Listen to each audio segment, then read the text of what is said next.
শরীয়তের দৃষ্টিতে ঈদে মিলাদুন নবী পালন করা কেমন? ভাই, ঈদ মানে খুশি, মিলাদুন নবী মানে হলো নবীর জন্মের খুশি। নবীর জন্মের খুশি পালন করা কেমন এটা জানতে চাইছেন। দেখুন, নবীর জন্মে খুশি হওয়া ছাড়া তো কোনো উপায় নেই। আমরা সবাই খুশি। নবীর জন্মে কেউ বেজার আপনারা? নবীজির জন্ম হয়েছে, তিনি দুনিয়াতে আগমন করেছেন, এসে চলেও গেছেন।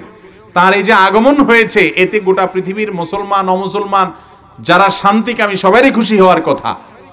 আমরা কেউ নবীজির জন্মে নাখোশ নাকি? তাহলে আবার এটা বলার দরকার কি নবীর জন্মের আনন্দ? দেখুন, নবীর জন্ম উপলক্ষে অনুষ্ঠান করা বা ওইটাকে কেন্দ্র করে শ্লোক গাওয়া, এগুলো কোনো ইসলামের শিক্ষা না। সুয়াইবা নামে একজন বাদী ছিল আবুল আহাবের। আবুল আহাবের কাছে যখন এই বাদিয়ে নবীজির জন্মের সংবাদ পৌঁছাইছে, তিনি খুশি হইয়া বলছেন, যাও তোমাকে মুক্ত করে দিলাম, স্বাধীন করে দিলাম সুয়াইবাকে। আবুল আহাবে তার বাদীকে মুক্ত করে দিছে। বাদী মুক্ত করার মানে বুঝেন? যত সহজে বলে ফেললাম আর শুনে ফেললেন, এত সহজ না। একটা কৃতদাস, একটা বাদীর দাম সে যুগে, এই যুগে মার্সিডিজ গায়ের মতো দামি ছিল। এরকম বাদী বিক্রি করলে টাকা পাইতো। ফ্রি দান করে দিছে শুধুমাত্র কি জন্য? ভাতিজার জন্মের সংবাদ দিছে সেজন্য। নবীর জন্মে আনন্দিত হয়ে আবুল আহাব বাদী মুক্ত করে দিছে। ঈদে মিলাদুন নবী করছে, নবীর জন্মের আনন্দ আবুল আহাব করছে। আবুল আহাব জান্নাতে যাবে তো? যাবে না। এই যে নবীর জন্মে খুশি হয়ে বাদী আজাদ করে দিছে। আপনি তো জিলাপি দিছেন, কয় টাকা জিলাপি দিছেন, এটা বাদী আজাদ করে দিছে। তারপরেও কি হবে না? জান্নাতে যেতে পারবে না।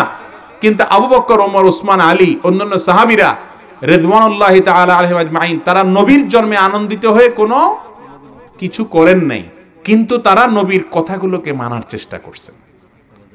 জান্নাতে যাবে কি যাবে না ইনশাআল্লাহ? তাহলে বোঝা গেল নবীর জন্মে আনন্দ খুশি করাটা ব্যাপার না, বিষয় হলো নবীর কথা কতটুকু মানতে পারলাম। ঠিক না? ঠিক।